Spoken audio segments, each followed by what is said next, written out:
And we've got to ask why George Bush sat there with a group of school children for 16 minutes after he'd been alerted to a plane going into the second tower. The president's in Sarasota.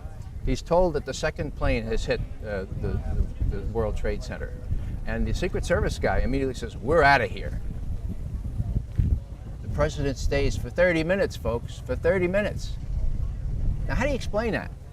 I've talked to all manner of Secret Service people. They say, "We're out of here" was exactly the right reaction. Everyone knew where the president was. If not the president, you might have had some concern for these little kids. Why did he stay for 30 minutes? Why was he countermanded? The implication, of course, is he knew exactly what was going on, that he knew that he wasn't under attack. I think all of this needs to be explained. It wasn't in the congressional report. There was no serious examination of it. And there is the amazing statement made in the official congressional report that the American authorities have not managed to trace the source of the funding. And then the most amazingly disingenuous statement ultimately is it of little consequence. It is of massive consequence. The head of Pakistani intelligence at the ISI, Lieutenant Mahmoud Ahmed, requested Omar Sheikh, who is a well-known Islamic extremist who is now actually in prison in Pakistan, to wire $100,000 to Mohammed Atta, who was the lead hijacker. It is absolutely astonishing that lead has never been followed up. As it happened, General Mahmoud was actually on a visit to the United States, both before and just after 9/11, and saw many leading government officials. For people to dismiss these questioners as conspiratorial advocates or conspiratorial theorists, that's completely out of line, because the questions remain because the president, who should be able to answer them, will not. We have plenty of evidence that the attack on Afghanistan was planned. Because after the negotiations with the Taliban broke down in the United States, I think they went to Houston in Texas in about July, and there were later discussions at about this time in Berlin, where US officials made absolutely clear to the Taliban representatives in this famous phrase, either we will provide you with a carpet of gold, in other words, if you supply a pipeline across Afghanistan, you ensure the security of the country, you guard that pipeline, then we can do a deal with you, otherwise we will bury you in a carpet of bombs. In the years since 9/11, scores of highly regarded individuals have gone public to express their serious doubts about 9/11. These include former presidential advisor and CIA analyst Ray McGovern, the father of Reaganomics and former Assistant Secretary of the U.S. Treasury, Dr. Paul Craig Roberts, BYU physics professor Stephen Jones, former German Defense Minister Andres von Bülow, former MI5 officer David Shaler, former Blair cabinet member Michael Meacher, former chief economist for the Department of Labor during President George W. Bush's first term, Dr. Morgan Reynolds, and many more. In early June of 2006, we traveled to Chicago to meet with fellow 9/11 truth seekers and expose the official story as a fraud. You cannot hide the truth. You will not hide the truth. It's coming out. Your crimes are coming out. Ladies and gentlemen, 9/11 is an inside job. It's a self-inflicted wound. It's a government false flag. Terror operation. Research it. More people are waking up every single day. More people realize what the stakes are. They love their families, and they understand that the government is carrying out terrorist attacks as a pretext to re-engineer America into a police state. Why? To capture us, to be their political slaves, to use us as an engine of global empire, to invade the planet. While in Chicago, we had a chance to again speak with former MI5 agent Andy Michaud. I'm convinced that 9/11 was an inside job.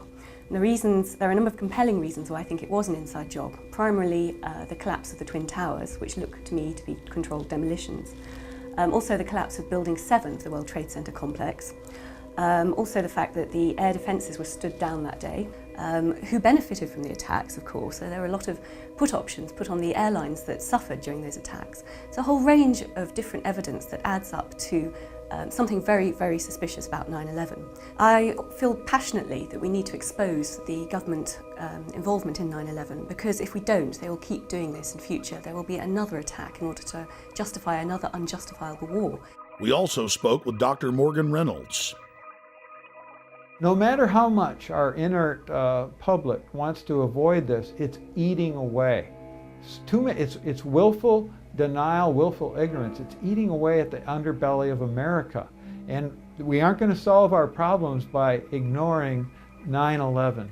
The biggest smoking gun then and now is WTC-7. How can anyone watch it without some kind of a psyop or verbiage accompanying it and not look at that and say, hey, that building was just demolished, just the way the Las Vegas Sands was, or the Seattle Stadium, etc. Just there's no way around that. Here we are in so-called broad daylight. It's 5:20 p.m. and we've got cameras on it. And what other explanation can there be for this very conventional-looking collapse when under 7 seconds?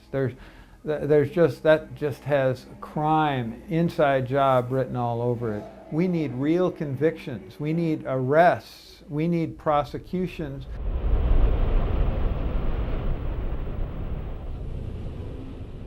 We also had a chance to speak to Professor Stephen Jones, who is a doctor of physics, concerning new bombshell evidence that conclusively proves that thermite was used to cut the main pillars in the World Trade Center towers.